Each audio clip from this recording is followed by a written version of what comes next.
So, Big Dan Crenshaw, the Rhino of the Year.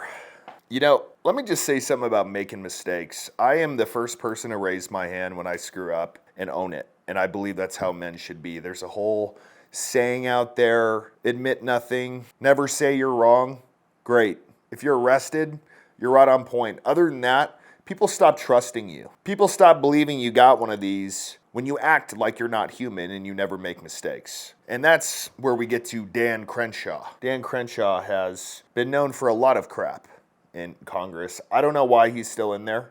I don't want him in there. I know a lot of people here in Texas hate him. One of the biggest reasons why I don't like him is because the dude can't admit when he's wrong. And there's a problem with that, especially for someone being in Congress. We're all human, dude. We all make mistakes. We all mouth off occasionally. But can you sit down and own that you screwed up? No, you can't. And today we have a perfect example. So he was on some kind of show talking about crap, mainly the war in Ukraine. And during this show, he says that if he ever saw Tucker Carlson in person, he'd fucking kill him. Have you ever met Tucker? We've talked a lot. I haven't met him. He's the worst person. There you have it. Republican Congressman Dan Crenshaw saying on a hot mic that he will effing kill Tucker Carlson. And he says, I'm not joking. Oh man, well that was a poor choice of words, wasn't it? I think the problem here is what you said at the end. I'm not joking, worst person.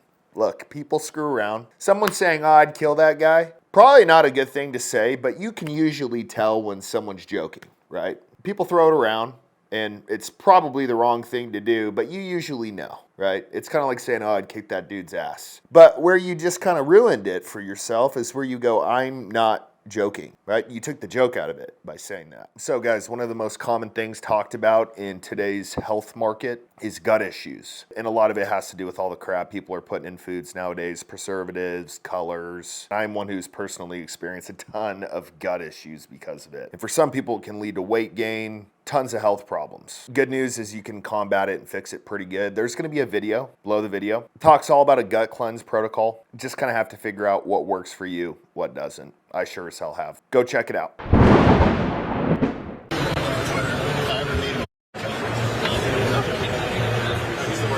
Then he went on another show, and his response to saying this, especially saying I'm not joking, is probably one of the worst damage control statements I have ever seen. Listen to this. To put this insanity to rest once and for all, no, I'm never going to harm Tucker. Not even Tucker himself believes that, but unfortunately, there's a cottage industry of online outrage peddlers that have spun this way out of control. What exactly could be spun about what you said? Oh, are we supposed to know that you're joking even though you said you weren't joking? Do you want us to assume that and give you the benefit of the doubt? Right, we're the insane ones because all we're doing is we're taking you at your word. Would you like everybody not to take you at your word from here on out? So everything you say, we should challenge it, good and bad? What are you saying? Listen to this. Let's just clear the air at a fundamental level. Do you have any actual desire to kill Tucker Carlson? No, Greg. No, Greg, I don't. It's a little shocking that two serious people like you and I, dealing with serious things and serious issues, have to address that. But I suppose we do.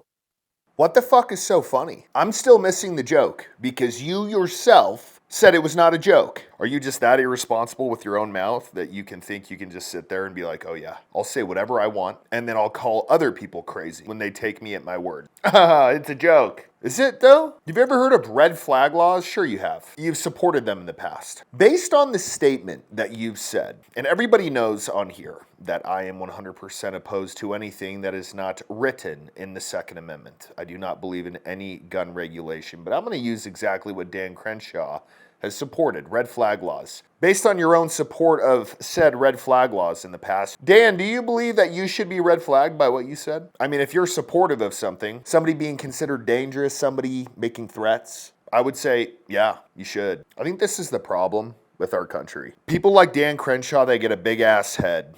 They think they can do and say whatever they want, and there's no checks and balances. They're there to create laws and rules for all of us. But then when it comes to them, nope, excuse. I caught that video for myself. After all, I saw the outrage online. And I gotta say that's the lamest quote unquote death threat that I've ever seen. I think it's pretty clear that that's a non-literal turn of phrase, the kind of thing we all say, oh, that guy cut me off. I mean, it's anyone, I think anyone seriously watching and being honest with themselves knows that it's hyperbole said in private.